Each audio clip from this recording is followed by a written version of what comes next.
Hello everyone, my name is Jen and welcome to the Book Refuge and welcome to a special edition reading vlog. I don't do too many reading vlogs for my public channel.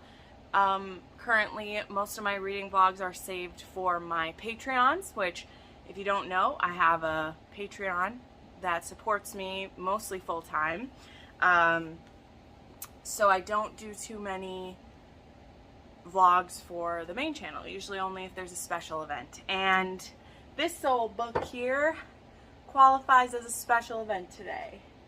So if you didn't know, I love Geissinger, as you can see, and her books in the Queens and Monsters series have been my favorite books in the last couple years. Like, they've been way up there for me. And she announced that after the Queens and Monsters series, she was writing a standalone that was going to be a dark romance. That's what we heard when she originally was talking about it.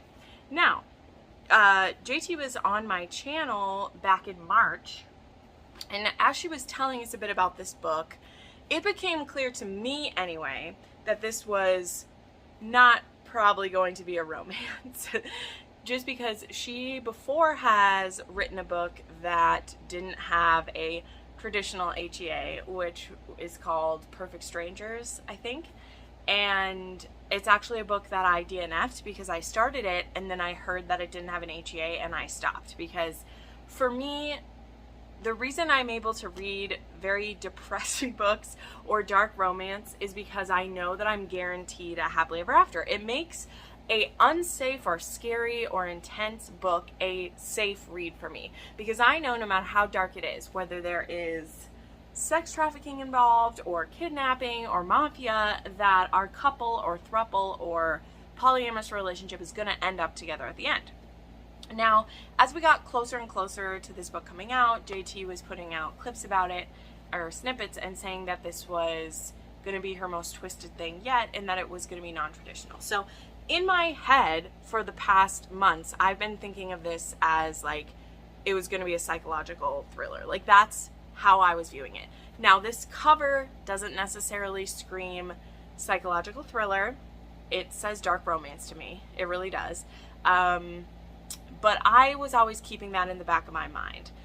However, and this is like, we'll see if I have more to say about this once we get to the end of this vlog, like once I've read this book. Like, I have not started this yet. I've literally read the dedication and that's it.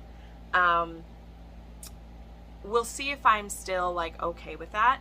But JT herself kept this under the romance category pretty much until people started reading arcs. I didn't get an arc of this one, which is okay. I think that I only signed up to do like promo for it, which is what I have done. Like, I've shared about it and stuff, and I helped with like a giveaway for it. But when she started getting feedback from romance readers, there was a trigger warning page that got added to her website. She previously has never had one of those before. That came at the request of some ARC readers who are like, you're gonna need trigger warnings for this. Like, that's a big deal right now, and you need to have that. And I think that was wise to do that. And then she changed it from being a romance on Amazon to erotic, horror, psychological thriller, and it's doing very well in those categories, by the way. Like, there is a great response to this book, and I'm sure it's deserved because I love JT's writing in her other books. So enough of that intro. I'm sure these are things you've heard, but maybe you haven't. Maybe you're not on Instagram, or maybe you've only heard positive things so far. I have heard a little bit. You know, I did hear the triggers. This has one of my main triggers, which is loss of a pregnancy. I believe there is domestic violence included as well. So yeah, those are things to be cautious of. Anyway, they're things to know about. And then I tried not to be spoiled by Goodreads. I was noticing that the ratings were either like 5 stars, this is my favorite thing ever, or they were like 2 stars and they were like, this is not a romance. So, you know, it definitely feels like some people were kind of hoodwinked by this book by seeing it advertised as a romance in a lot of the same ways that her Queens and Monsters books were advertised. I do feel like her fan base grew quite a lot with the Mafia series, because Mafia has been really hot. Me and a lot of my friends have loved these books. I'm not saying we're the sole reason by any means. JT has a really big fan base, but I do know that those books really grew her readership. And then to have this book, which up until a week ago was listed as a dark romance, a lot of people had pre-ordered it. I actually had a couple friends of mine who said, I pre-ordered it because of the cover and I heard it was a dark romance, and now they heard it's a psychological thriller and doesn't have a happily ever after, and they're like, I feel like I wasted my pre-order because I feel lied to. So I'm saying all that out at the front because I have remained pretty neutral on this, which was very difficult because this book came out on Tuesday. It's Thursday. I was staying with my family. I had people reading it, people asking for my opinion. They're like, Jen, what do you think? Oh my God, tell me. And I'm like, I haven't read an arc and I am hanging out with my family. I'm not going to get distracted by this book. This book is still going to be here. But it was very hard to have people want my opinions. Some of them for the good and some people wanting to rant about it. And so I know that this book is divisive. And so I don't very often go into books having such like, I don't know, I feel like there's so much pressure for both sides of this. Like I feel like there's people who want me to hate it so that I will rant about it, and there's people who want to, you know, they want me to love it so they know whether they should read it. And I don't know, I always read books based on like emotion and what it makes me feel at the end, and that's part of the reason why I don't read thrillers. However, as I said, I'm going into this knowing what the genre some people said. We're hearing erotic horror. This is going to be spicy. We're hearing psychological thriller. I've also heard that it's a paranormal elements. I saw someone have it marked as that on Goodreads. I'm not mad knowing that. I'm sure that's part of what the twist is. Okay? I'm sure. I don't love when paranormal elements are a twist in a book that's marked as like contemporary something. So again, I'm just getting all my thoughts out, and I've already talked for 7 minutes about this, but I'm just letting you know where I stand going in. I had already like ordered the paperback of this. This book is just over 300 pages.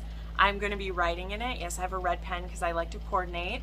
And I'm going to maybe annotate as I go through this. And I think my goal, maybe let's make a goal. I never do this, but I'm actually going to, like, without looking, like, put sticky notes. So, okay, there are 41 chapters in here. Maybe I will break this up into groups of 10. I'm going to do that.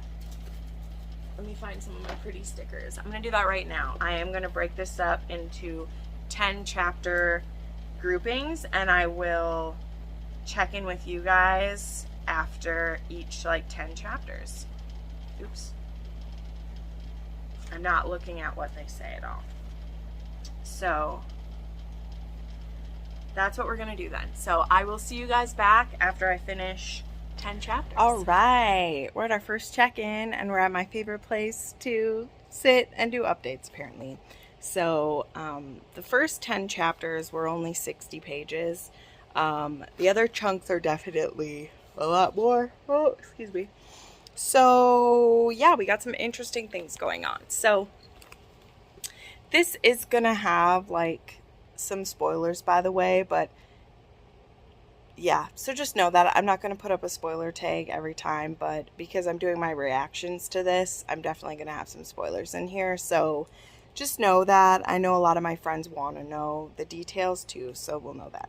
So as I mentioned in the first clip, I did know that there was paranormal elements in this, and I think even without that warning, I would have immediately known that that is a thing, because we have this widow. It starts on the day of her husband's funeral, and he's been gone a couple of weeks, and she starts getting these letters from a man named Dante Alighieri. I don't know how to pronounce it, but I'm telling you the name because I'm going to say something else about it in a minute. So these letters start out really weird. Like, there's just a letter that just says, like, love on it, and it says, I've been waiting for this for a long time or whatever. And she responds back to the letter, and she says, what are you waiting for? And then she gets a letter back that says, you. And so she's very confused. So she writes a longer letter back that's like, I'm a bit confused about what you mean. And this guy Dante writes another letter back that's pretty creepy and intense, because he's like, I know the depths of your soul. I remember how your skin tastes. I can't like wait to have you again, is basically what it says. And she's like, whoa. And so she writes him back one that's like, this is really creepy. I don't know who you are. Stop writing me these letters, or I'm going to tell a detective friend that I have. And she gets another letter back where he's like, the questions you're asking aren't important. And then he sends her a line of like poetry, basically. So that's what's happening with the pen pal stuff. At the same time that these letters are happening, she's having some interesting things happen to her house. She notices a leak from her roof. There's also some weird electrical wiring stuff that's going on. So she gets a handyman in to look it over, and he's like, you're going to need to call like a specialist for this, because I can't do a roof fix. And he checks her electricity and doesn't notice anything wrong with it. And she's like, my lights keep flickering. And he's like, well, it's not like I checked it with my system and there's nothing coming up, you know? So yeah, very interesting. Then she ends up getting a hold of a specialist who comes, and his name is Aiden Leewright. So we'll get to that, back to that in a second, okay?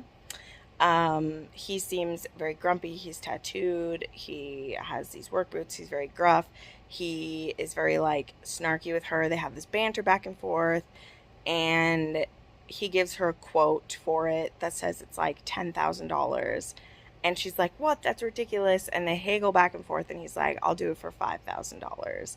And he's like, I'll show up the next day. He shows up the next morning, banging on her door, and they talk back and forth just a little bit, and she ends up like throwing him out because she just gets this weird vibe from him. And so she asks him to leave, and he's like, okay, message me if you change your mind. Then she goes to a grief counseling meeting, doesn't feel comfortable there. She leaves, goes to a bar, ends up running into Aiden at this bar, where he basically propositions her, tells her that he lives upstairs. He would like to make love to her and make her smile.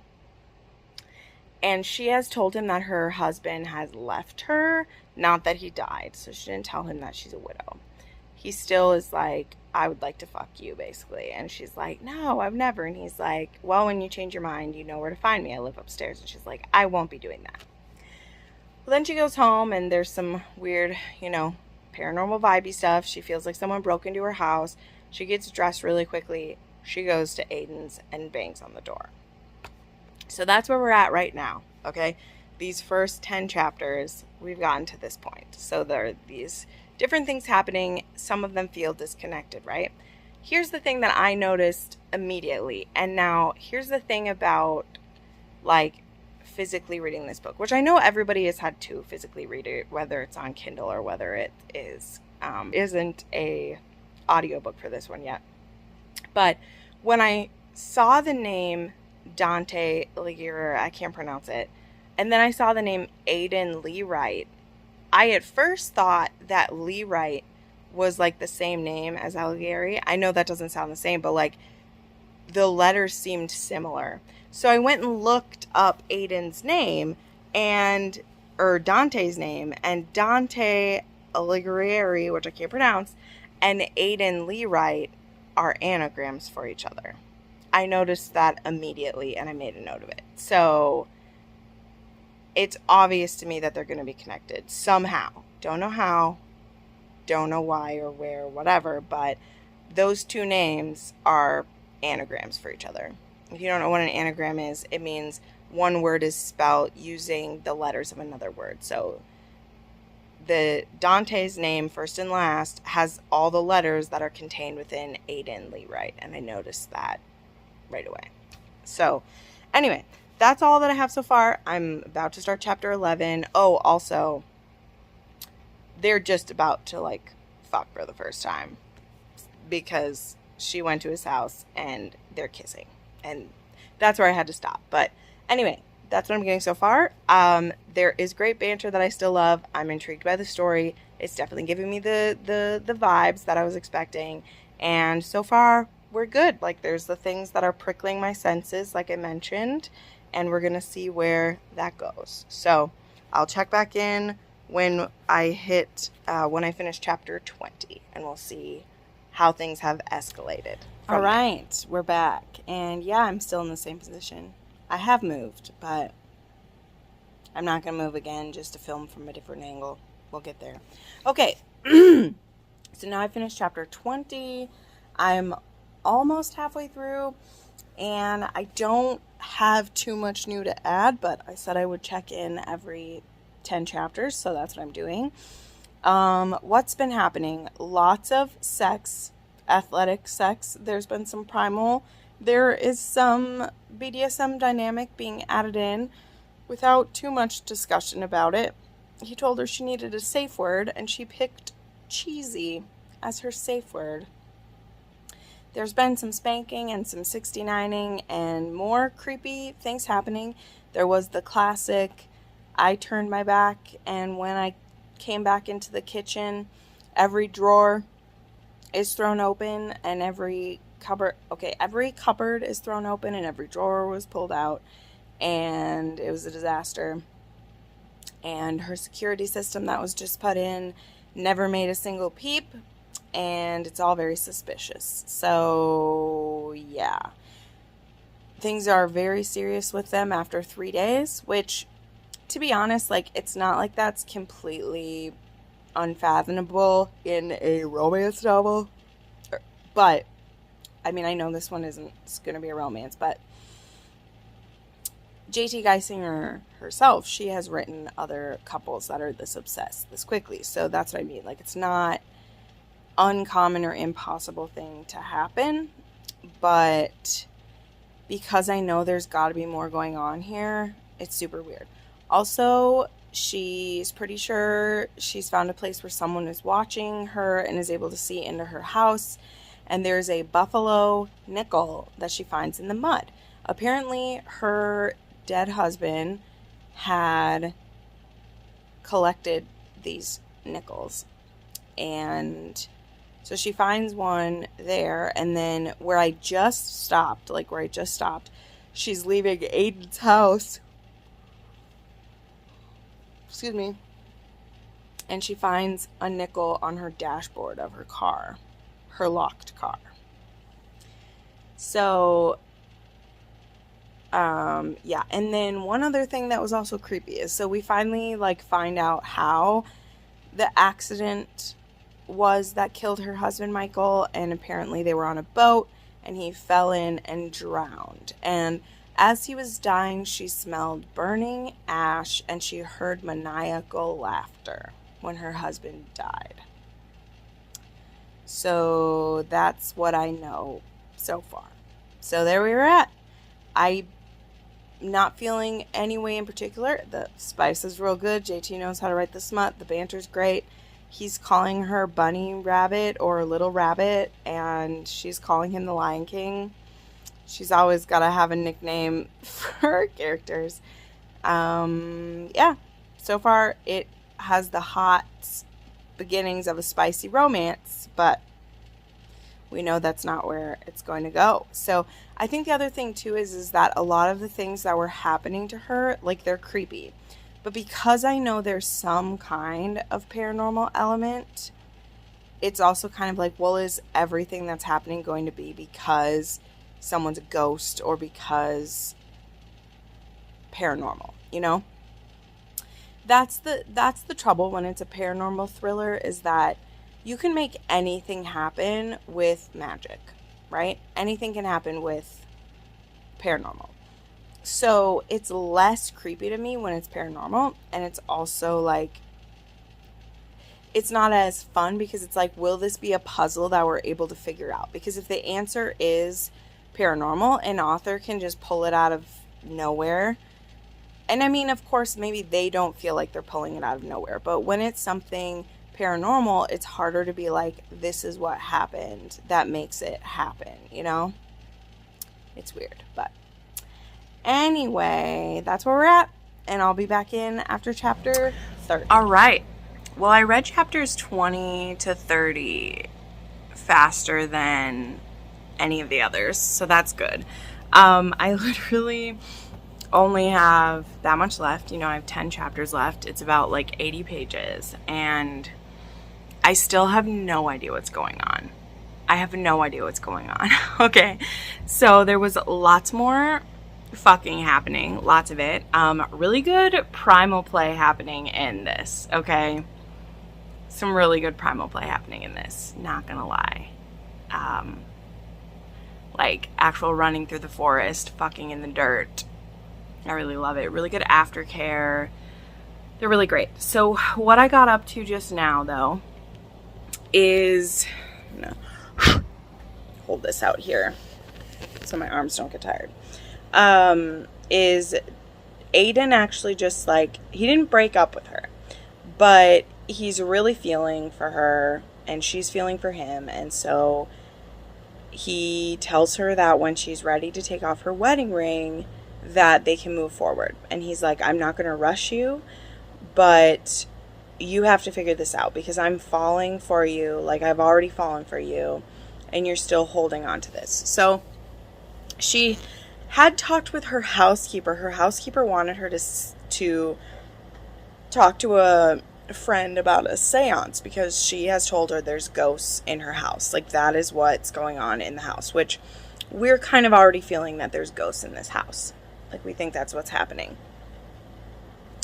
There's even more scarier things happening, like birds running into the windows. She wakes up one morning, and the side of the bed that she doesn't sleep on, that belongs to her dead husband, there's an imprint of a body on it.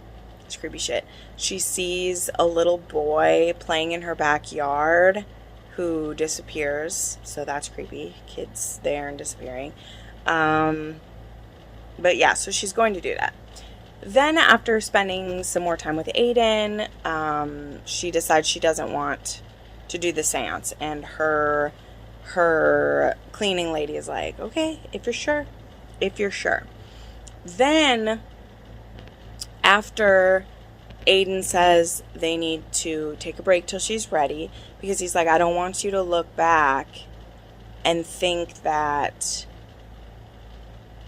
I don't want you to look back and regret any part of this, or have anything, or think that we rushed, which, fair, because it's literally only been like 2 weeks total that they've been fucking like bunnies, as I've been saying. So she sees a sign that says free psychic reading, and so she goes in and has her tarot read, and she gets told that there's something in her past. There was like a betrayal, or there was something she's still holding on to. Then in her present, there is lovers, there is change, there is great potential for hope happening. And then her future is the death card, but it's inverted. And it says you're resisting the change in your life, and you're going to have to confront what happened in your past to help you move forward. And then she draws another card, and it's the Magician. And I can't remember what it says about that. Let me see. I don't know the tarot, so I can't tell you, but let me see. It says you need to let go of your illusions. And she's like, illusions about what? And the person says, only you can answer that, sugar. You ask the tarot how you can move on from your husband. My advice to you, based on this reading, is to take a look at exactly what you're holding on to. There's a betrayal here. Maybe it's about that. And she's like, Michael never betrayed me. And the person's like, are you sure? So yeah, she doesn't know. And then she has another back and forth with Dante, which there's really only been like one interaction back and forth like every 10 chapters. So she writes Dante a letter about how she's falling in love, but her head is so fucked up and she doesn't feel ready for anything. And then Dante writes back and says, like, you're not being thrown around by the storm. You are the storm. So what are you going to do about it? And that's where I'm at. So I still have no idea. I still think that I don't know. I have this gut feeling that she's crazy somehow, and I don't want that to like be the answer. But there was this moment, I can't remember what it was. Well, when the person said like you need to let go of your illusions, I was like, is she crazy?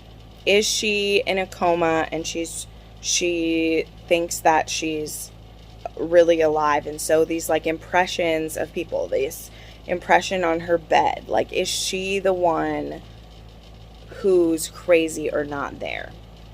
Because she's the only one seeing the electrical flickers and she's the only one seeing these people. So what if she's the one that's crazy? I don't know. That's my guess. That's what I think maybe. But we'll see. I mean, I'm in the last push. I'm going to push through to see what's going on. And then I'll come back and finish this up. And we'll see if I was right. I mean, I don't really have a solid guess. Like, the only things I've really noticed is, like, I know that something's paranormal. I think she maybe does have something mentally going where she's seeing things that aren't there.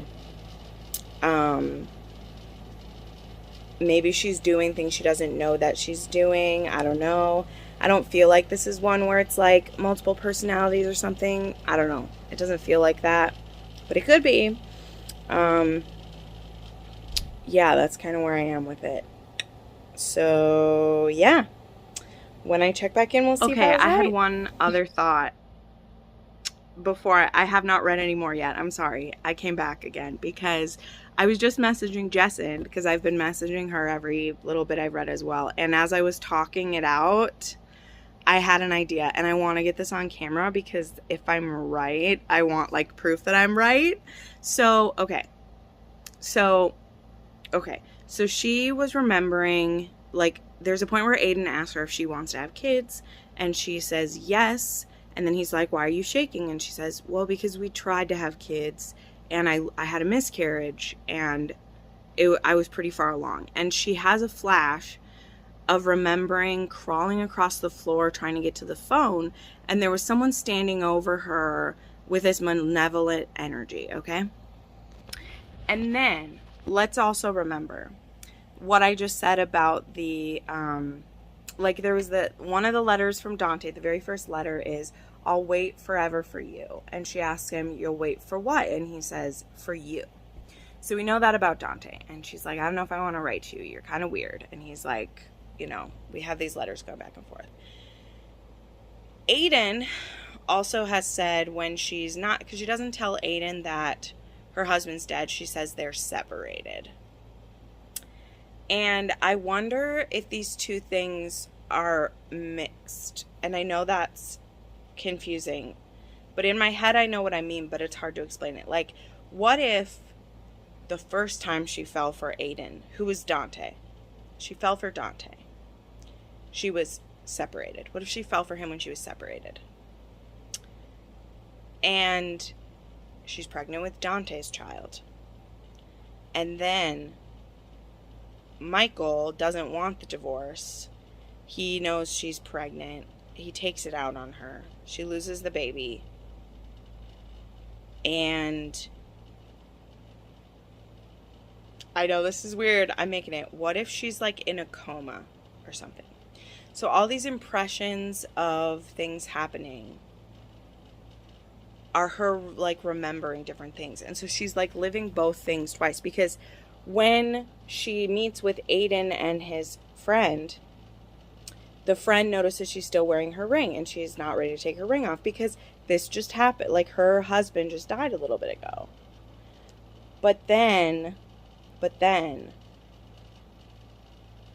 that actually was like the past. Like, she was separated. In the past, she was separated from him. But in this illusion, because that's what the tarot reader said, that lady said, you need to let go of your illusions. You're resisting the change. So what if the change that she's resisting is letting go of this world to go be with Dante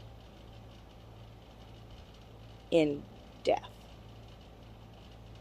I probably didn't explain this right, but there's just certain things where I'm finding, like, Like Fiona, when Fiona, her person, her cleaning lady, wants to do a seance for her. She ends up saying no. And Fiona says to her, you have ghosts, but don't ever tell a ghost that they're dead. And she repeats this. She's like, the ghosts, they have business to complete. And if they can't complete it because they are reminded that they're dead, then they won't be able to complete it. So what if Fiona is the one who can see the ghost? And the ghost is her. I don't know. That's really crazy. But the reviews that I have seen a peek at, but not like seen, they say there's this twist that either like people didn't see it coming and they really like it, or people who are like, fuck this. And mostly romance readers who say that, who are like, fuck this. So anyway, I just had to get on camera. If that makes absolutely no sense, whatever, but I'm going to leave it in here. I think she's in a coma and or is dead. And the reason it's an unconventional ending will be because her happily ever after is joining Dante in death. And that the prison, the pen pal, is like him in purgatory waiting for her. What if that's it? Because also, oh my gosh, wow, sorry. I'm not Catholic, and I don't know much about like purgatory and stuff like that, but there is also a part where when she's leaving the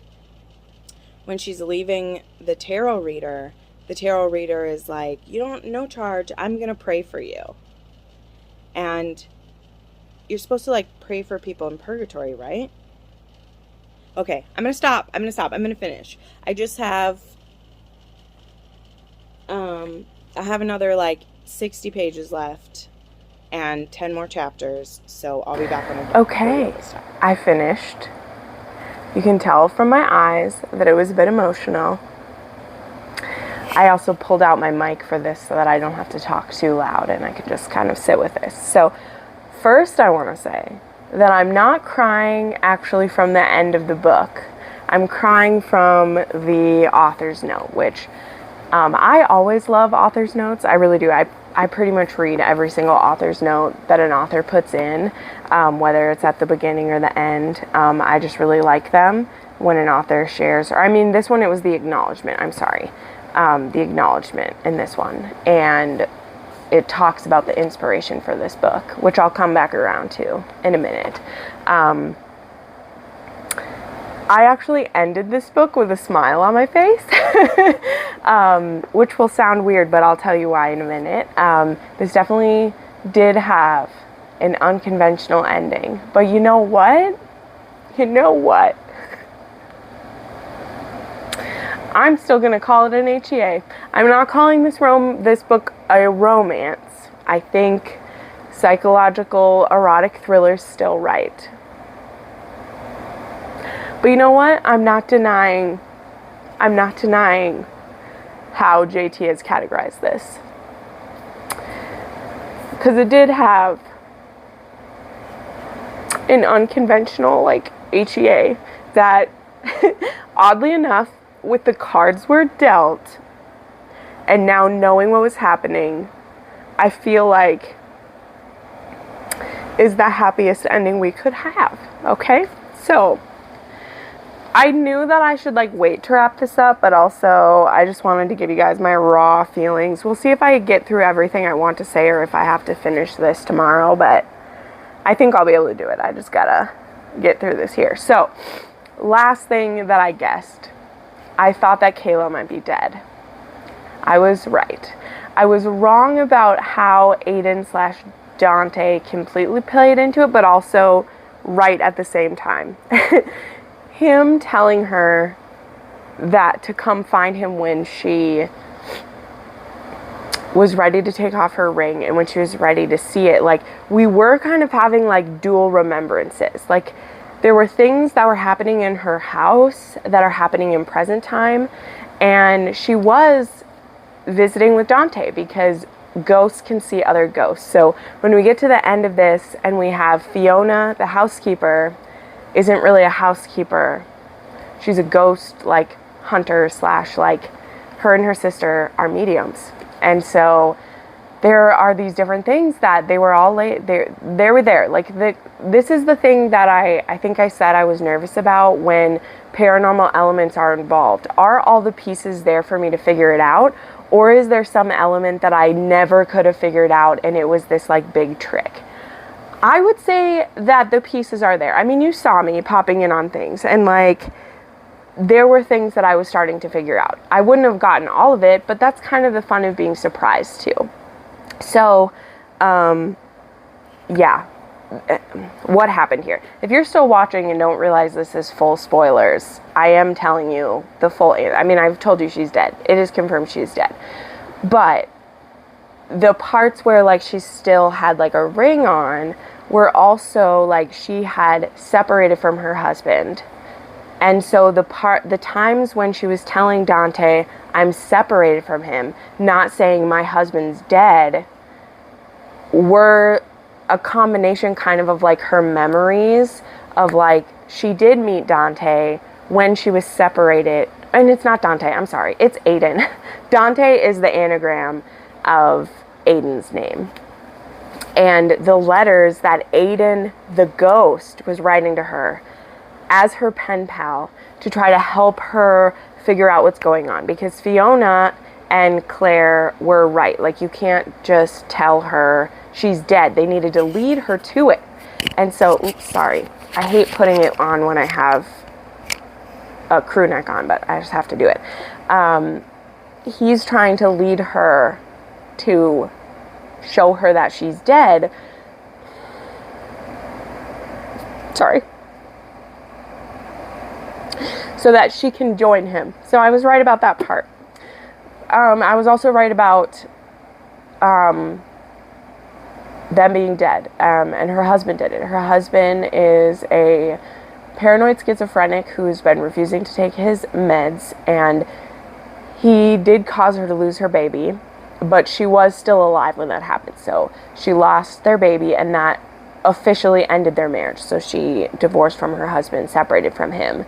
But it was still hard for her to move on because she knew her husband was sick and that the man she loved is, like, under there, but he wouldn't take his medicine. So, and he just caused them to lose their child. Like, it was hard. So there's it's this jumbled mess because parts of it are, like, memories, but also she's living those parts out. So again, when she tells Aiden that she's separated and that she's fully in this, like, when she originally met him, they were separated. And she had fully, like, set aside her marriage and, like, you know, she was grieving for the loss of her baby, but, like, she's moving forward, and she goes to Aiden and decides to be with him, and they're together. And then on New Year's Eve, David has an episode and he comes to attack them, and he shoots Aiden in the head. And he drowns Claire. And so there's this newspaper that keeps showing up that says local man drowns. And we keep seeing this newspaper pop up. And when Kayla is being confronted with the truth, she realizes the paper actually says, like, because it's folded. And so this whole time we just see one half of the paper. And now we see it fully opened. And it says local man drowns wife. And the funeral that she was at the beginning was her own. And so these different mystical things that have been happening and these letters she was getting, they were from Aiden trying to, well, not all of it, but some of it was him. The other things happening were her happening. And that little boy she was seeing, he could see her. And he would run away screaming, and she would get, like, mad at this kid who was, like, running away screaming. And it finally clicks that someone else had bought their house when she was died, and Michael is in prison. So he's the one in the state penitentiary. And so Aiden was writing these letters using the anagram Dante and saying they were from Washington State Penitentiary. So that's like what all that meant and everything. And anyway, it all clicks together. She had been still holding on to this because she was grieving, and it was so traumatic that she couldn't face it. And so we have the revelation of her knowing what happened, and then we actually jump to part 2, which is purgatory. And I was right. And so we get this list of all these things that prove that she's dead, and they had to do with people not seeing her, but some people being able to, people who are sensitive, the kid being able to see her. Eddie, the handyman, was someone who had died, and he was the only one who had gotten back to her. She'd been calling for people to come fix her house, and only another ghost hears her and comes to check it out. And then Aiden, pretending to be the handyman, comes, and these things he says to her, like, their relationship starts so fast, and you're like, how does it start this fast? Well, it's because he's saying things like, I just want to give you what you need, and what she needs is to let go and move on. And so we see this list of all these things, and yeah, like the tarot card reader saying that they'll pray for her, it's because she's in purgatory, she's stuck here. And then we get some different perspectives, like we get to see Fiona's perspective and find out that they were asked there to help this ghost move on. And then we get Aiden's perspective, and we find out, you know, a little bit more about how he fell for her, and he found out about what her husband did and that he'd been stalking her, and she felt bad because, like, he, you know, it doesn't mean to be violent, but he's ill, you know. Anyway, and then we get to see it happen, and that is really hard, you know, like, I won't lie. It's really hard to read it, but, and the reason why I'm saying that I do believe in that this is an unconventional happily ever after, okay? I'm not saying this is a romance. I'm not disagreeing with anyone who's upset that this was listed as a romance. I think it still should be listed as psychological thriller or erotic horror, whatever those you want. I agree, but I don't disagree that this is an unconventional happy ending, because now she goes to Aiden's house and knocks on the door, and he's like, there you are. Oh my God, I've been waiting. And she's like, you knew what was happening? And he's like, yes, I did. She's like, why couldn't you tell me? And he's like, you had to come to it yourself. And so he explains that, yes, he was the one writing the letter, and he was just trying to, like, push her over the edge, because a lot of the things he tells her, like, they are very frustrating. She'll say, did you go to prison for being an frustrating, annoying person? Like, she'll write back to him that. And we wondered how these letters were just showing up out of nowhere. Well, it is a ghost doing it. It was Aiden doing it. And then when they get to be together now, they need their last little, like, bit of revenge, because they did do a seance, and that's when we, like, figure out Kayla's a ghost. But, like, Aiden is the one who comes to the seance, and they say, what do you want? And he says he wants revenge. She asks, why did you write the letters from Washington State Penitentiary? And he says, well, that's where someone is going to spend the rest of his life, and it's time to get a little revenge. Because guess who can see ghosts? Paranoid schizophrenics. So then, the very end of the book, the last chapter, the epilogue, is a transcript from the notes and session recording with Michael Reese, currently awaiting trial on charges of first-degree murder. And so we get this transcript of the psychiatrist asking Michael questions, and then the psychiatrist observing Michael going crazy and cowering in the corner, and he's like, she's right there. It's her and him. They're here. How can you not see them? And the psychiatrist is like, Michael, we're the only ones in the room. And he's like, Michael, what are they saying to you? And they're saying, boo.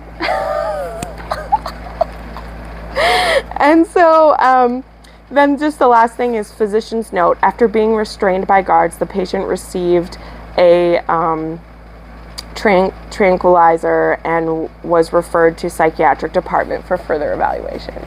So, like, they literally get the last laugh, and now they're going to be together. So I know I cried a lot. And as I said, I cried because of the author's note at the end, or the acknowledgments, which was from JT explaining where she got the idea for this book. And she got the idea while she was writing Savage Hearts, which, of course, is one of her Queens and Monsters books. And she got the idea when Riley started writing a book about a woman who didn't know she was dead, and that book is Pen Pal. And then she also shares about, I'm gonna bawl again if I talk about it, so I'm gonna talk really fast. She talks about what she was spending the last few weeks with her father, who was dying, and he called up everyone of his friends and loved ones who were still alive, and he was saying goodbye to them, and that was very emotional for her.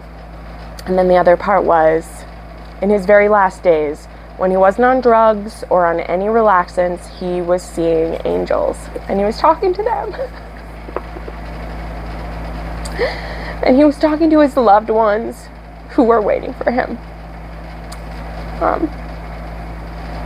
And like, when I hear the whole context of this book, it's really hard for me to still be annoyed about the marketing for it. And I really now understand why so many people are giving it 5 stars. I also understand why romance lovers are reading this and wanting to throw it against the wall. Okay, I absolutely understand.